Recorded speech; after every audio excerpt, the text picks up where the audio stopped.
욥기 31장 24절부터 40절까지 함께 읽겠습니다. 만일 내가 내 소망을 금에다 두고 순금에게 너는 내 의뢰하는 바라 하였다면 만일 재물의 풍부함과 손으로 얹은 것이 많음으로 기뻐하였다면 만일 해가 빛남과 달이 밝게 뜬 것을 보고 내 마음이 슬며시 유혹되어 내 손에 입맞추었다면 그것도 재판에 회부할 죄악이니 내가 그리하였으면 위에 계신 하나님을 속이는 것이리라. 내가 언제 나를 미워하는 자의 멸망을 기뻐하고 그가 재난을 당함으로 즐거워하였던가. 실상은 나는 그가 죽기를 구하는 말로 그의 생명을 저주하여 내 입이 범죄하게 하지 아니하였노라. 내 장막 사람들은 주인의 고기에 배부르지 않은 자가 어디 있느냐 하지 아니하였는가. 실상은 나그네가 거리에서 자지 아니하도록 나는 내 행인에게 내 문을 열어주었노라. 내가 언제 다른 사람처럼 내 악행을 숨긴 일이 있거나 나의 죄악을 나의 품에 감추었으며 내가 언제 그 큰 무리와 여러 종족의 수모가 두려워서 대문 밖으로 나가지 못하고 잠잠하였던가. 누구든지 나의 변명을 들으다오. 나의 서명이 여기 있으니 전능자가 내게 대답하시기를 바라노라. 나를 고발하는 자가 있다면 그에게 고소장을 쓰게 하라. 내가 그것을 어깨에 매기도 하고 왕관처럼 머리에 쓰기도 하리라. 내 그름의 수요를 그에게 알리고 왕족처럼 그를 가까이 하였으리라. 만일 내 밭이 나를 향하여 부르짖고 밭이랑이 함께 울었다면 만일 내가 값을 내지 않고 그 소출을 먹고 그 소유주가 생명을 잃게 하였다면 밀 대신에 가시나무가 나고 보리 대신에 독보리가 나는 것이 마땅하니라 하고 욥의 말이 그치니라. 아멘. 오늘도 저와 여러분에게 하나님의 함께 하시는 충만하신 은혜가 임하기를 예수님의 이름으로 축복합니다. 오늘 우리가 읽은 이 말씀을 가지고 만일이라는 제목으로 함께 말씀을 나누도록 하겠습니다. 오늘 말씀에는 이 만일이라는 말이 어제 그 큐티 말씀과 더불어서 많이 나옵니다. 욥이 이제 자신의 정당함을 이제 이야기를 하는 말이죠. 그죠? 나는 이렇게 살았다. 이제 그거를 이제 좀 더 강조하는 말로 만약에 내가 그렇게 살지 않았다면 그런 이제 말로 자신의 정당함을 이제 나타내고 주장하는 거죠. 우리가 이 말씀을 통해서 저는 좀 그렇게 생각해 봤으면 좋겠어요. 욥이 만약에 과거에 좀 정말 좋지 못하게 이 친구들이 지적하는 것처럼 그렇게 좀 악행을 저지르고 좀 이렇게 자기의 힘을 막 함부로 휘두르고 이렇게 살았다면 어땠을까? 그런 부분들을 좀 한번 묵상해 보는 시간이 되었으면 좋겠습니다. 그와 더불어서 우리 자신들도 만일이라는 게 있잖아요. 그죠? 만일 뭐 이런 일이 일어났다면, 뭐 아니면은 이렇게 내가 했다면. 근데 이제 욥의 이 고백을 통해서 우리가 과거에 만일 우리가 이렇게 했다면, 뭐 이런 후회의 어떤 그런 고백, 또는 안도의 고백도 있죠. 그죠? 만약에 그때 그렇게 했다면 지금 내가 큰일 날 뻔했다, 뭐라든가. 이런 그 말이 바로 이 만일이라는 말 아닙니까? 그죠? 욥은 이제 새 친구에 대해서 자기의 정당함을 이제 계속 주장을 하면서 그렇게 이야기하다가 이 마지막 이제 31장에 만약에 내가 너희들이 말하는 것처럼 그렇게 살았다면 나는 진짜 하나님 앞에서 내가 받을 벌을 내가 자처해서 받겠다. 뭐 이런 자신감을 드러내는 말이죠. 그러면서 40절에 욥의 말이 그쳤다라는 말로 끝을 맺습니다. 그리고 이제 32장엔 이제 우리가 그 큐티 말씀이 또 다음으로 넘어가게 되죠. 욥의 말이 마지막 부분, 이 마지막 욥이 이제 자신의 정당함을 이야기하면서 그치는 이 말에서 자신이 얼마나 철저하게 하나님의 말씀대로 살아왔는가, 이것을 이제 주장하는 말인데, 참 우리 자신들과 비교해서 이렇게 말씀을 보기에는 너무나 부끄럽죠. 우리는. 그죠? 저나 여러분들이나 뭐 이 욥처럼 살았겠어요. 우리가 살다 보면은 매우 인간적이기도 하고 또 하나님이 기뻐하시지 않는 모습들도 많이 보이고 세상의 어떤 그런 욕심이라든가 뭐 탐욕이라든가 이런 것들에 매여서 그렇게 살아갈 때도 있었고, 우리의 생각이나 우리의 가치관도 여전히 뭐 그런 모습이 중간중간 이렇게 보여질 때가 있는 모습을 우리가 살기 때문에, 이 욥처럼 이런 고백을 우리가 하나님 앞에 참 드린다는 게 얼마나 참 모자란가, 우리 자신들이 이런 생각을 가지게 됩니다. 그럼에도 불구하고 우리가 좀 한번 생각을 해봅시다. 우리들에게 정당함이 있나요, 여러분? 저와 여러분들이 하나님 앞에, 하나님 저는 그래도 이렇게는 살았습니다, 하나님 저는 그래도 이렇게는 살았습니다, 이런 이야기들을 할 수 있을까요, 여러분? 뭐 저는 뭐 크게 남들한테 피해 안 주고 나도 피해 도움 안 받고 그렇게 살았다, 뭐 이렇게 말하는 그 기준이라는 것이 과연 뭘까요? 우리는 이 말씀을 통해서 욥이 몇 가지 주제를 가지고 자신의 정당함을 이야기하면서, 만약에 내가 이렇게 살았다면 하나님 앞에 심각한 징계를 받아도 내가 할 말이 없다라는 말로 합니다. 그 첫 번째가 뭐냐면은 물질의 탐욕을 가지고 있었다면이죠. 그죠? 그러니까 24절에 보니까 만일 내가 내 소망을 금에다 두고 순금에게 너는 내 의뢰하는 바라 하였다. 물질주의죠. 세상 사람들이 이런 삶으로 살잖아요, 사실. 마치 세상에 돈이 전부고 권세가 전부고 이런 것처럼 살지 않습니까? 우리가 이런 마음을 가지고 이 욥이 만약에 살았다면 그렇게 이야기를 합니다. 저나 여러분들이 이 세상의 어떤 물질, 돈, 이런 것들이 별거 아니다 이렇게 말할 수는 없어요, 사실. 그죠? 저나 여러분들이 이 물질이 없다면, 돈이 없다면 살아가는 게 어떻겠습니까? 그래서 우리에게 일부분이 있어야 되겠죠. 그러나 이것을 의지하고 이것이 소망이 된다면 안 되는 거죠. 돈이 많이 있어서 나는 하나님과 상관없이 당당하게 떳떳하게, 돈이 많이 있어서 나는 든든하게 그렇게 살아간다 라든가, 아니면 나는 그게 없어서 하나님과 상관없이 나는 절망적이고 이렇게 살아서는 안 된다라는 거죠. 25절에 보니까 이렇게 말합니다. 만일 재물의 풍부함과 손으로 얹은 것이 많음으로 기뻐하였다면. 저와 여러분들의 기쁨이 어디에 있습니까, 여러분? 우리의 기쁨이라는 것이 어디에 있습니까? 지금 내가 살아가는 삶 속에 내가 그래도 기쁜 게 있습니까? 그 기쁜 게 어떤 겁니까?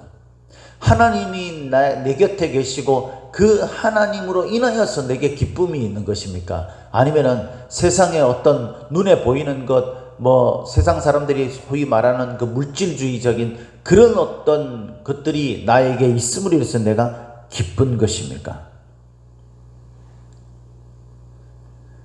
26절에 보면 이렇게 말합니다. 만일 해가 빛남과 달이 밝게 뜬 것을 보고 내 마음이 슬며시 유혹되어 내 손에 입맞추었다면.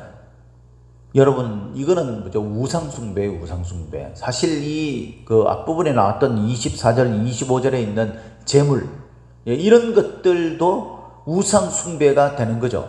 근데 이제 거기서 한 걸음 더 나가서 욥은 이 해, 달, 그러니까 일월 성신, 이런 것들이 이제 우상이 될 때, 또는 여기 보니까 내 손에 입맞췄다 그랬어요. 이거는 자기 자신을 확신하는 것을 의미하는, 바로 우리가 묵상해 볼 수도 있는 거죠.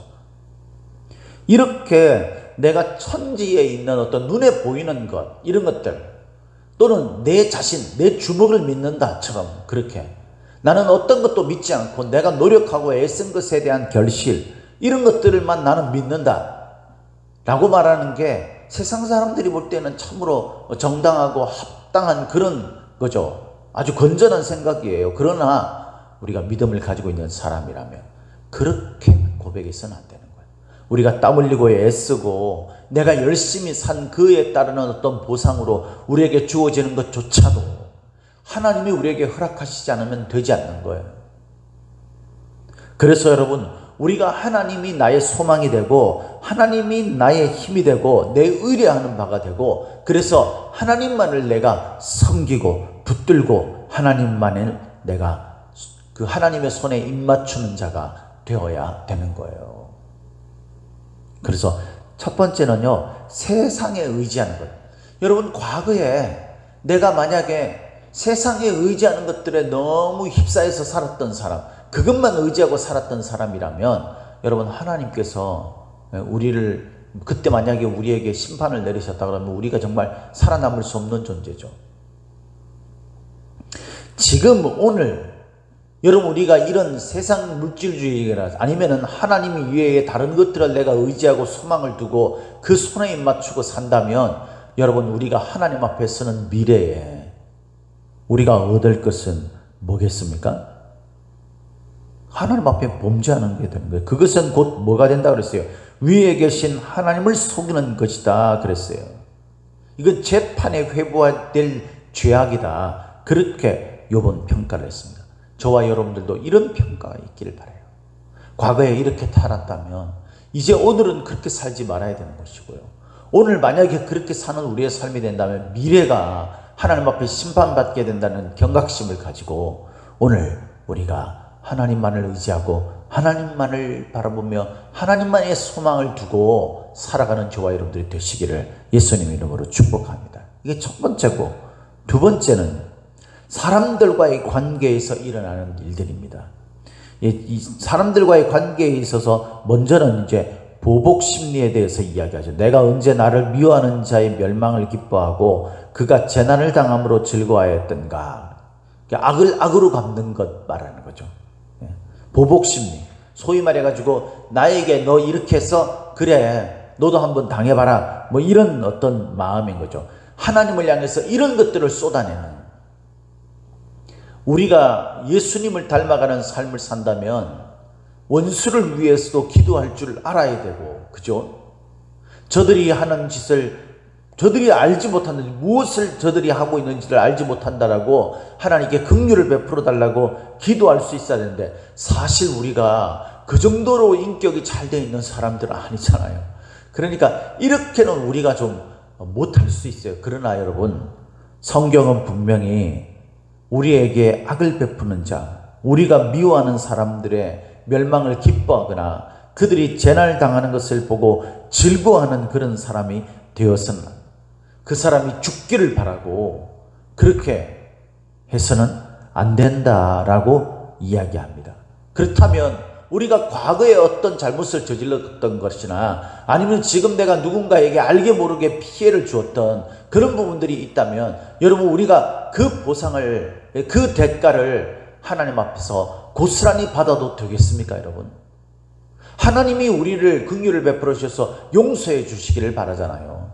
내가 누군가의 잘못을 저질렀는데 그 사람이 나에 대해서 저주를 퍼붓고 이래서 되겠습니까? 그런 것처럼 우리도 미운 마음이 있죠. 그게 가시지 않을 수 있어요, 여러분. 그렇지만은 우리가 적어도 저주를 하거나 그 사람이 죽기를 바라거나 이렇게 해서는 안 된다라는 거예요. 그래서 여러분, 하나님의 긍휼을 원하는 자들은 하나님 앞에 다른 사람들을 긍휼을 베푸는 모습을 가질 줄 알아야 합니다. 그렇죠? 만약에 우리가 과거에 어제 그런 모습으로 살았다면 여러분, 이런 남들에 대해서, 다른 사람에 대해서 일말의 용서함이 없이 그렇게 살았다면 여러분, 지금 오늘 정신을 차리고 우리가 오늘 그들을 향해서 저주를 퍼붓는 것을 멈추기를 바랍니다. 그들을 용서하고 사랑하는 단계로까지 나가기는 어려울지 모르지만 그것을 위해서 하나님 앞에 기도하시기를 바랍니다.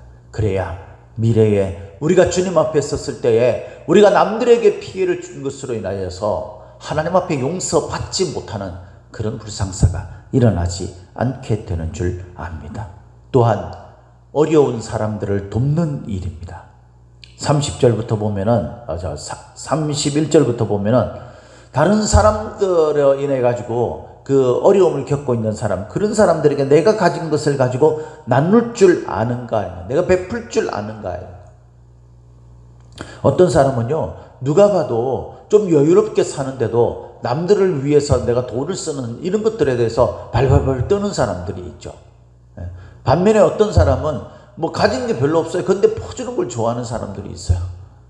뭐 적당하게 해야 되겠지만은 여러분, 하나님이 보실 때는요, 나누는 것을 기뻐합니다. 저 사람 너무 과해. 과하더라도 여러분, 그것이 하나님 앞에서 나중에 지혜롭게 되는 것이 가장 좋겠지만, 여러분 인색한 것보다는 과한 게 하나님이 기뻐하시는 거예요. 오히려 여러분, 우리가 과거에 누군가를 도와야 될 상황이 됐는데 내가 인색함으로 돕지 못했던 일이 있다면, 여러분 오늘 우리가 정신을 차리고 우리 주변에 내가 작게라도 도울 수 있는 사람이 없는지, 베풀 수 있는 사람이 없는지, 오늘 쓸 것이 없는지, 그것을 돌아보는 저희들이 되어서 미래의 하나님 앞에 섰을 때 우리가 그것을 인해서 잘했다 칭찬받을 수 있는 저와 여러분들이 되기를 바랍니다. 이게 이제 두 번째죠. 첫 번째는 무엇을 의지하는가, 그거죠. 두 번째는 사람들과의 관계 속에서 어떻게 해야 되는가. 세 번째는요, 거짓과 위선, 또 타협과 아첨. 이것도 사실은 물질주의적인 것에 나오는 거죠. 왜냐하면 자기 목숨이 무서워가지고, 자기 목숨에 위협이 올까 두려워가지고 사람들을 의식하면서 사는 거잖아요. 그죠? 사람들 앞에서 내가 어떤 모습으로 비춰질까, 이게 하나님 앞에서 정직하고 내가 옳은 것을 선택하는 것보다 훨씬 더 중요한 것이 되어버리는 겁니다. 믿는 사람들은 그런 삶을 살아서는 안 되는 거죠. 하나님이 기뻐하시는 것은요, 정직함입니다. 내 악행을 숨겨서도 안 되고, 서로 내가 악행과 죄악의 문제가 아니더라도 여러분 사람들 눈치 보면서 적당하게 눈속임하고 가면 쓰고, 사람들 보는 앞에서는 뭐 하는 것처럼 그러지 않은 곳에서는요 얄팍한 그런 어떤 이중적인 모습을 보이는 이런 모습이 되어서는 안 된다라는 거예요. 하나님은 저와 여러분들을 아시지 않습니까? 그 하나님 앞에서 우리가 어떤 모습을 가져야 되는지, 그건 우리가 뭐 거짓을 행할 수가 없어요, 하나님 앞에서는.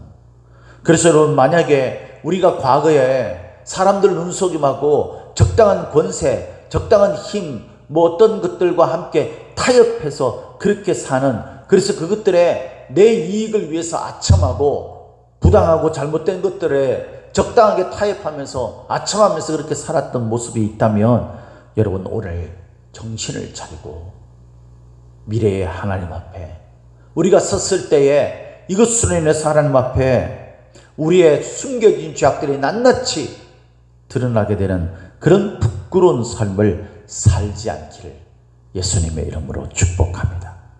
그래서 다윗, 욥은 무죄에 대해서 내가 떳떳하다라고 이야기합니다. 그러면서 나는 이 부분에 대해서 정말 낱낱이 다 보여줄 수 있다 그랬어요. 그래서 37절에 보면 이게 참 재밌는 표현인 것 같습니다. 내 걸음의 수혜를 그에게 하리.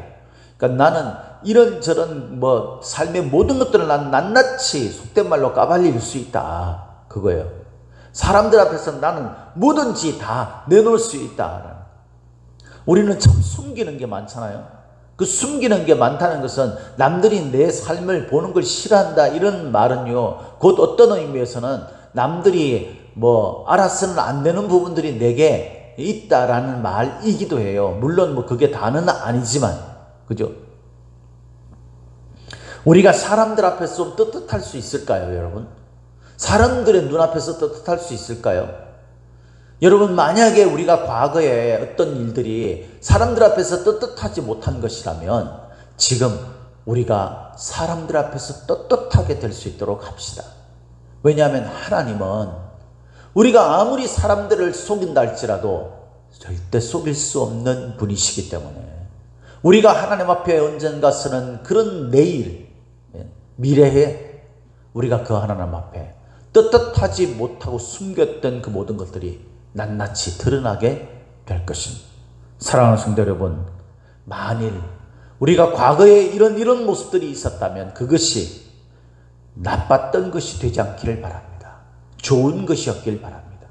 만일 나에게 과거에 이렇게 못된 그런 행위가 있었다면 이라는 고백이 되길 바라요. 그럼 오늘 그렇게 살지 않고 있다는 거잖아요. 그죠? 과거에 그렇게 살지 않았다는 거잖아요. 욥처럼.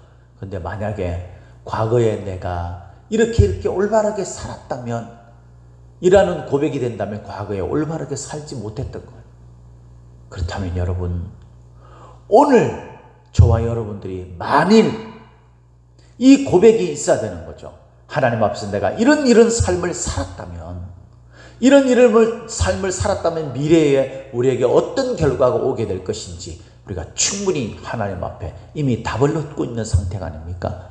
그래서 오늘 우리가 나중에 가서 만약 내가 그때 이렇게 살았다면 내가 이 꼴을 당하지 않을 텐데, 이런 고백이 있지 않기를. 그래서 오늘을 열심히 살고 최선을 다해서 살고 떳떳하게 사는 저와 여러분들이 되시기를 예수님의 이름으로 축복합니다. 축복합니다.